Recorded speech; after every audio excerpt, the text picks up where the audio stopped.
and the walls unfurl. Nothing like what had come before. It's the war that will end all war. Yes, how's it going? This is Ryan from Ethereal Metal Webzine, and I'm here today with Hannes van Dahl. Thanks for taking your time today. With that, how are you, Floor, and Freya doing during these crazy times, and how are you keeping positive? Well, thanks for having me. I like your shirt, man. Thanks a lot. Appreciate it. Well, we're doing good. I mean, kind of, getting the machines back up and running again. Absolutely. And we're happier than ever for that. We can go back to do what we are supposed to do in a way.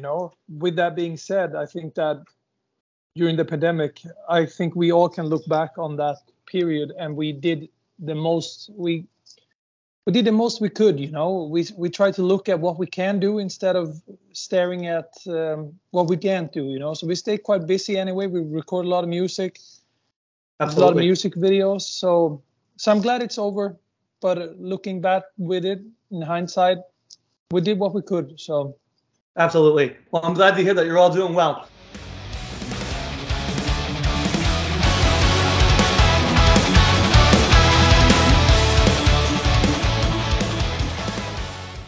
Since the release of War to End All Wars on March 4th, what has the response been with the new songs playing live? Great. Yeah, it's always tricky putting too many new songs on the album, on the set list. Absolutely. Going to see a band, you want to see the hits and have a good mix of new stuff in there as well. But I think the album was very, very well received. It's nice for us to put some fresh songs on there, to keep Absolutely. it fresh. And Sure. then there's always like trying to feel after a while, what did that song really work, and trying to mix them up a bit. So far so good for sure. That's awesome. And I have to say, what I've always enjoyed about Sabaton is that you tell stories that are based on historical content without any bias at all. And The War to End All Wars is absolutely no exception. The album is so incredibly well done. Everything from the arrangements, the instrumentation, and the vocals, it's incredibly diverse, and it puts the listener on a strong and emotional journey.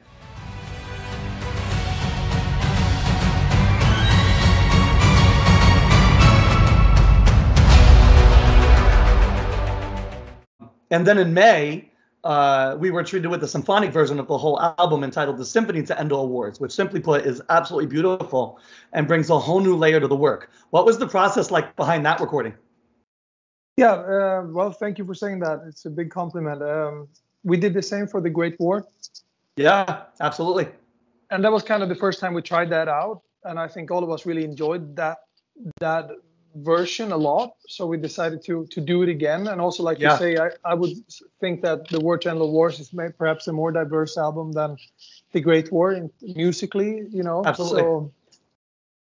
So I think it's just, it's one of those things where if I was growing up and I was a fan of a band and they would release albums, versions like that, it would be such a treat. Absolutely. But we enjoy it, and it seems like people are into it as well, which is super cool. I'm sky high when mayday, I'll be immortal forever. I won't return to the mountain. I am the soldier of heaven.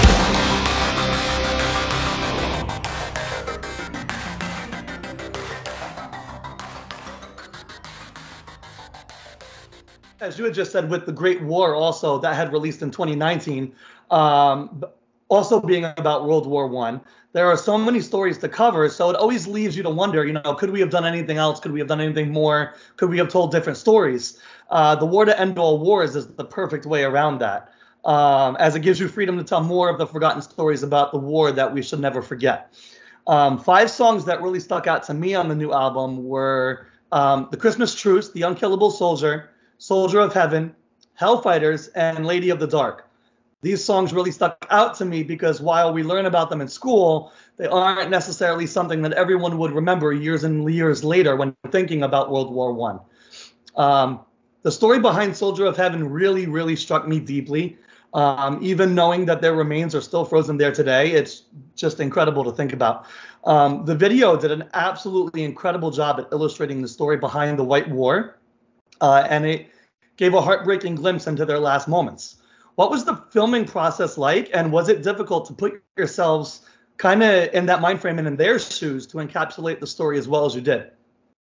Yeah, it's a good question. Yeah, and for one of the reasons being that it was 45 degrees warm when we did it. Yeah. It was like the hottest video recording we've ever done. But, you know, as fast as this music comes on, and there's a lot of green screen going on that, obviously. Of course. So it's always a matter of the video. I mean, why do you do a music video? It's to make the song better or you know, help the song to justify it the way it should be, you know. Yeah. And it's always tricky. Like, it's always tricky. There will always be one director with one vision, and we have one, you know. And I'm happy how that one came out in the end. But yeah, 45 degrees blazing sun, and you're supposed to be in a snowy mountain. Snowy mountains, big difference. Yeah. And yeah, literally, absolutely. the drum throne was so hot I could not sit on it. We had to pour water on it before. Yeah. Oh wow, that's crazy.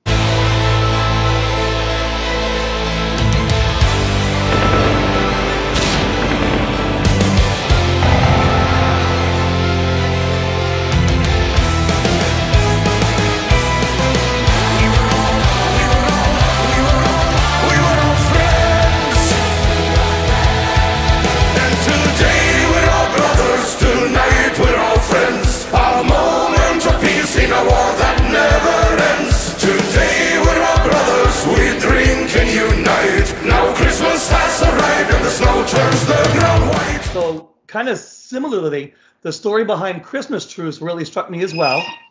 In a time of World War and atrocities happening literally every second, the soldiers took Christmas Eve to show peace to one another with handshakes, photographs, exchanging gifts, playing football, and kind of just showing each other peace, seemingly without any other reason other than showing their human side, and that human side of them coming out. What was it like portraying this, and how did you mentally prepare for that video?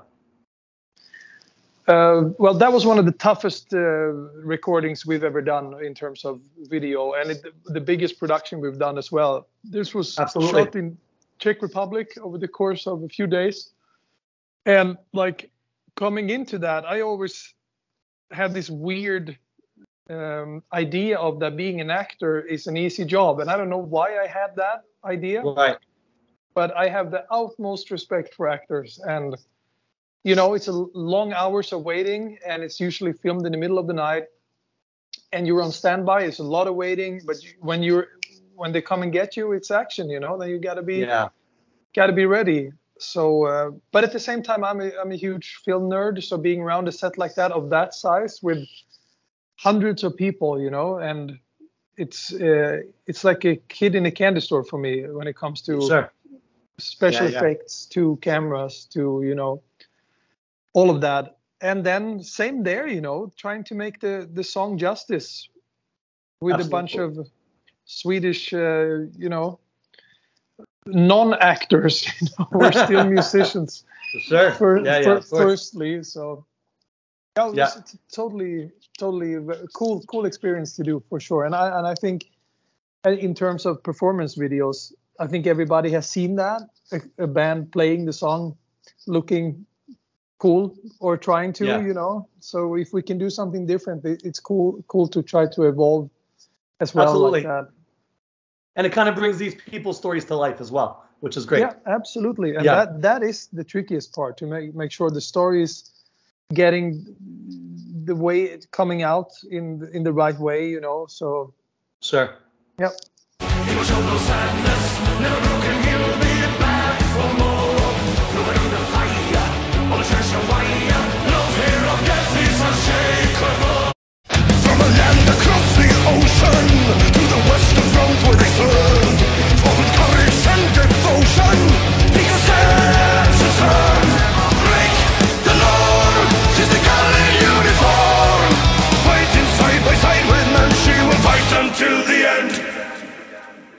the stories of Sir Adrian Carton's awards in The Unkillable Soldier, the 369th Regiment, mainly formed out of African American and Puerto Rican soldiers and hellfighters, and Milonka Savic in Lady of the Dark, are some of the all too often forgotten but really important stories of World War I. Sir Adrian Carton served in the Boer War, World War I and World War II. In the process, he was shot in the face, losing an eye, had many other severe injuries. I think about 8 of them were alone confined to World War I. Also, the 369th Regiment being the first Allied force to cross the Rhine into Germany, suffering the most casualties of any American regiment, and spent about 191 days in the front line of the trenches, more than any other American unit. And then Milonka Savic, having snuck into the service under the disguise of her brother. Maloon, once discovered her superiors, found out about it, and they didn't want to punish her because she was doing so well, so they offered her a nursing position, and she very respectfully said no and stood at attention until they allowed her to go back into the infantry. Savic becoming one of the most decorated female combatants in the history of warfare. Were these 3 incredible stories a part of the original thought process for the 2019 The Great War, or were they discussed later as a part of the writing process for the war to end all wars? Right. So when we wrapped up the production on the Great War, and it's like when you do an album, you're so into that bubble, and then it takes a while to kind of listen to the album objectively if you now did record it and mixing and mastering. Right. So after a while, we started feeling that. Yeah. So there's so many stories still left to sing about and write about. Yeah. And, I mean, it's impossible to cover an entire conflict of that magnitude on Absolutely. 30 something minutes. Absolutely. And simply there was too many good stories that we found profoundly interesting that we still wanted to do. So the natural step forward was to make a big brother to the Great War, if you will. Absolutely.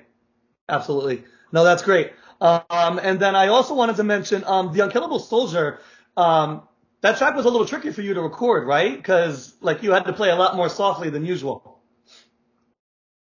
Yeah, I actually really enjoyed that recording process because playing dynamically, it's a lot of fun, and really trying to figure out. Because I mean, if you listen to that song, that's one of the few songs that all the choruses except the last one goes down in dynamic. Yeah, so the first absolutely. 2 choruses we're really taking it down, and then we actually recorded that song drum wise. We recorded everything without cymbals first to get a good separation. It's a recording technique you can do. Yeah. And then the cymbals are recorded afterwards. Got it. To really get it very focused and also with the dynamics. But yeah, no, I really enjoyed that song. And I enjoyed playing it live too. It's a total, and the video for that matter too, man. It's the video's great. Humor video in that sense, trying new grounds there too, Yeah, definitely. Yeah.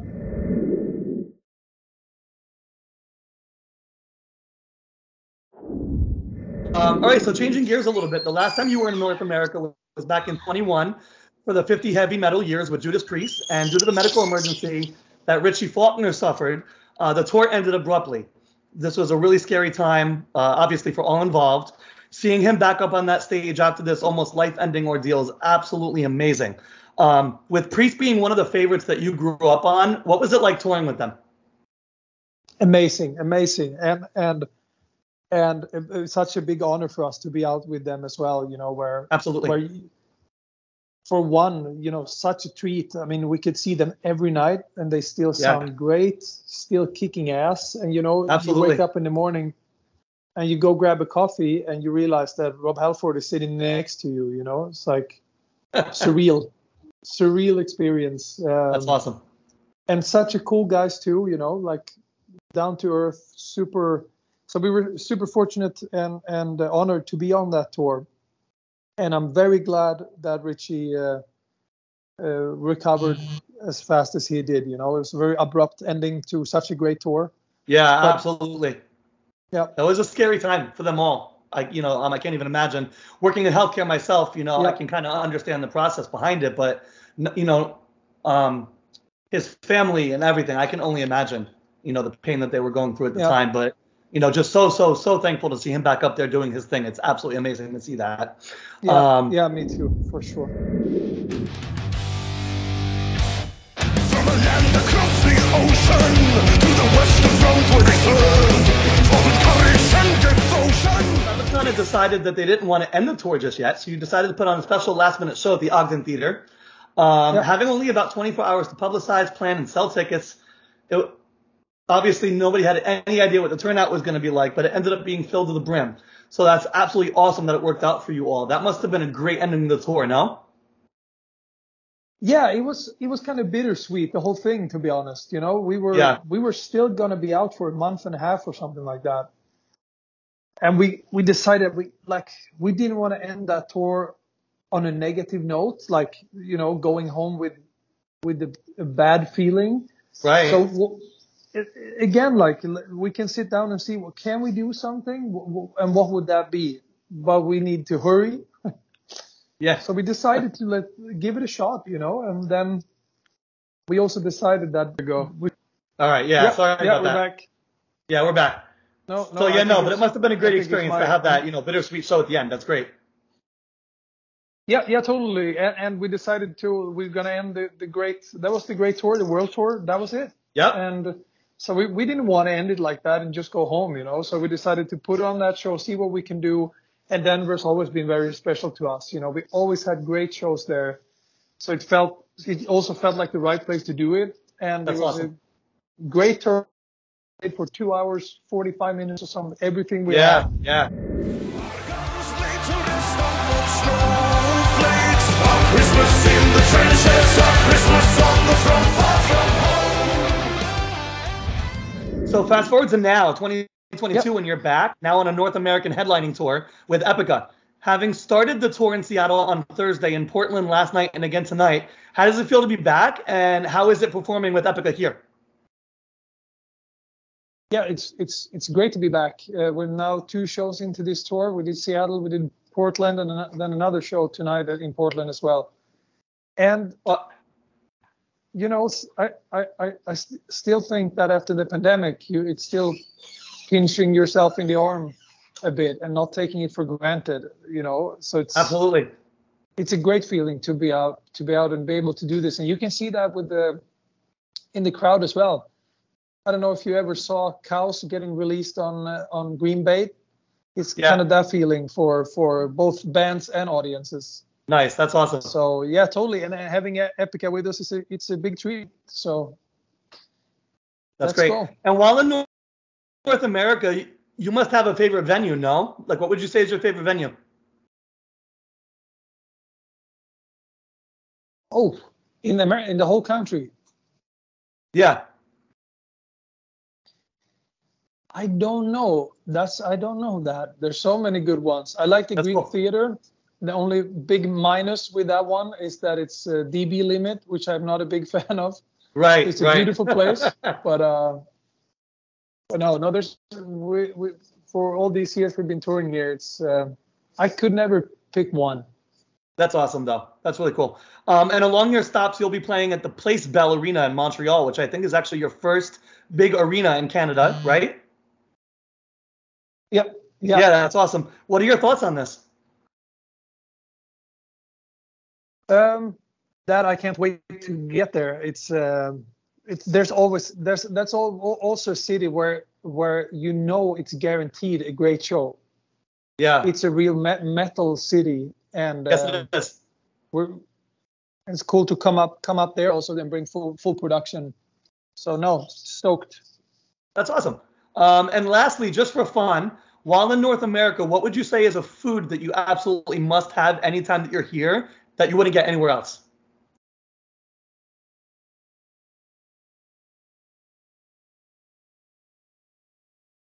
And anywhere else. Okay, I think that would be a proper barbecue, Texan barbecue. Oh, very nice. That's cool. You can't beat that. That's awesome.